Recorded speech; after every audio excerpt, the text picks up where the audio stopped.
Welcome back. We're at story number 8, Bedtime Bible Stories for Children by Homer Francis Rogers. Number 8, entitled Joseph Sold into Egypt. You can find this in Genesis 37 to 40. Jacob had 12 sons, and the youngest was Joseph. Jacob was partial to Joseph because he was the youngest, because he was the only son of Rachel, whom Jacob loved. The 11 elder boys resented Joseph because Jacob loved him more than he loved them, and you can't blame them too much, When Joseph was about 17 years old, Jacob bought him a fancy coat of many different colors, and the older brothers got angry and jealous about that. But what made them maddest of all was the way Joseph would have strange dreams and go around telling everyone about them before breakfast every morning. He dreamed that he was in a field harvesting wheat, and he bound up a sheaf of wheat, and it stood up straight, but his brothers' sheaves all came round and bowed down before Joseph's sheaf. The older brothers thought that meant that they would one day bow down before Joseph, and they didn't like that at all. Joseph also dreamed that the sun and the moon and 11 stars came and bowed down before him.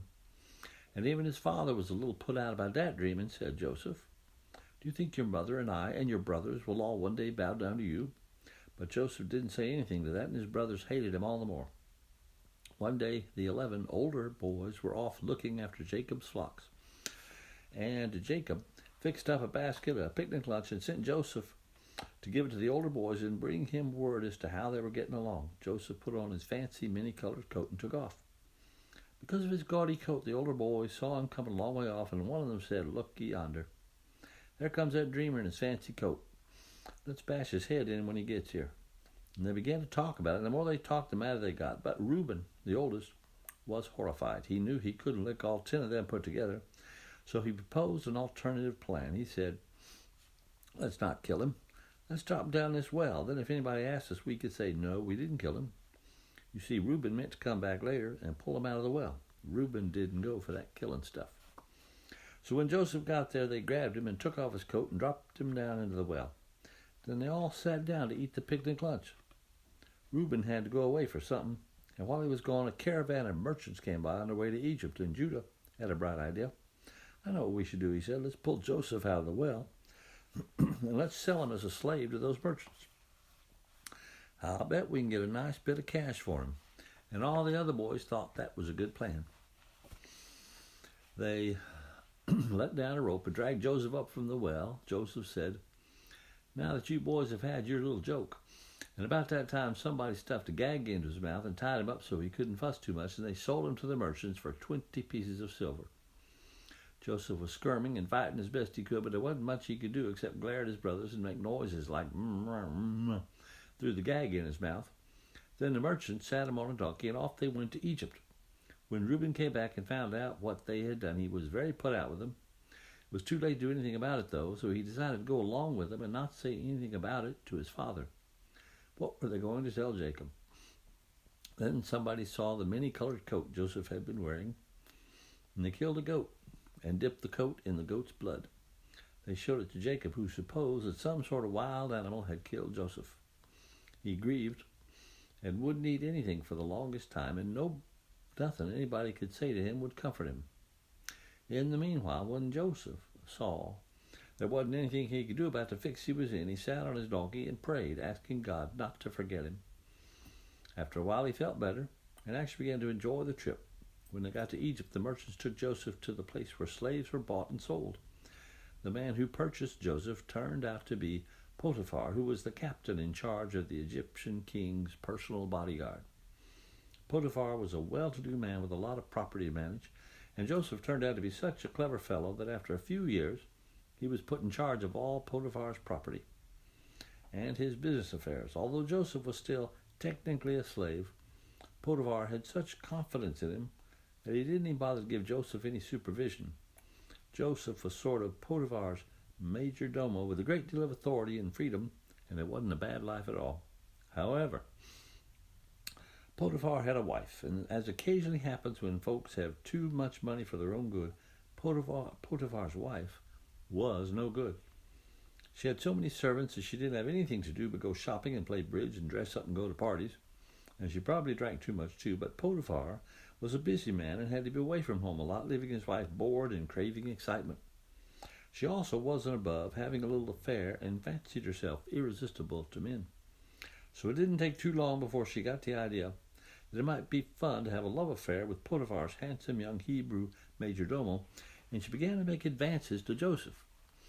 Now, Joseph knew what a good thing he had as Potiphar's number one man and wasn't about to risk making Potiphar mad at him by being too friendly with his wife. Besides, Joseph didn't go in for that sort of girl, so he let Mrs. Potiphar know in no uncertain terms that he wasn't interested. Thank you very much. Not to mention the fact that it would have been a sin, but Mrs. Potiphar naturally didn't understand that. She was not a virtuous woman.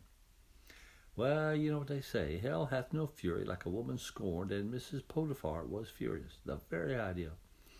Who did that young Hebrew think he was, treating her like that? She'd fix him.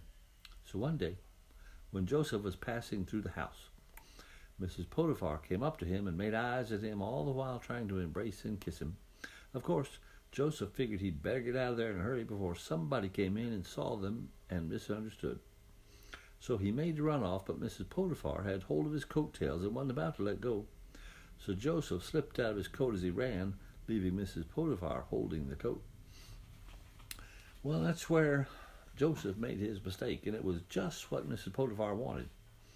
When Mr. Potiphar came home that night, Mrs. Potiphar came to see him carrying Joseph's coat, and pretending to be very angry, told her husband that Joseph had tried to make love to her, and that she had screamed, and that her screaming had frightened Joseph away, and he left his coat with her, and that proved it. What could poor Joseph say? It was just his word against hers, and naturally Potiphar would believe his wife. Potiphar was indignant and had Joseph arrested and thrown in jail, and that was that. Poor Joseph stayed in jail so long, he figured everybody had forgotten he was there. But even in jail, Joseph was such a good guy that the head jailer soon made him a trustee, and in no time at all, Joseph was practically running the jail. You know how it is in these kingdoms. Somebody's always planning a revolution, and the king of Egypt got wind of one and suspected his chief butler and his chief baker, and had them both thrown into the prison where Joseph was now pretty much running things. After a while, these two political prisoners both had a dream, and when Joseph brought them their breakfast the next morning, they were really sad. Joseph asked them why, and they said, "We've had dreams which disturb us, and we don't know what to make of them." Joseph said, "I used to be pretty good at dreams. Tell me about it." Well, the chief butler told his first. It seems in his dream he was standing in front of a grapevine, and it put forth 3 branches, and they blossomed and budded and bore huge clusters of grapes. The butler squeezed the grapes and caught the juice in a cup and gave the cup to the king to drink. Joseph said, "That's easy. It means that in 3 days you will be restored to the king's favor. And when it happens, don't forget to say a good word for me, for I haven't done anything to deserve being put in jail like this." And the butler promised him faithfully that he would. Then the chief baker told his dream. He was walking down the street with 3 large white baskets stacked on top of his head. And in the uppermost basket were all kinds of cookies and pies and donuts and such that he was carrying to the king. But the birds all came flocking around and ate up all the goodies. Joseph said, "I'm sorry to have to tell you this, but your dream means that in 3 days the king is going to hang you, and the birds will come and eat the flesh off your bones." And that's just the way it happened. 3 days later, the king had a birthday and had a party for all his friends. He had decided that it was the baker that was plotting the revolution, and that the butler was really innocent, so he released the butler from prison, gave him his job back, but he hanged the baker. But you know, that rascal of a butler forgot all about Joseph and never did anything to help him get out of jail until one day the king himself began to have some very disturbing dreams. And he called all the wise men of the land to interpret the dreams, and nobody could make anything out of it.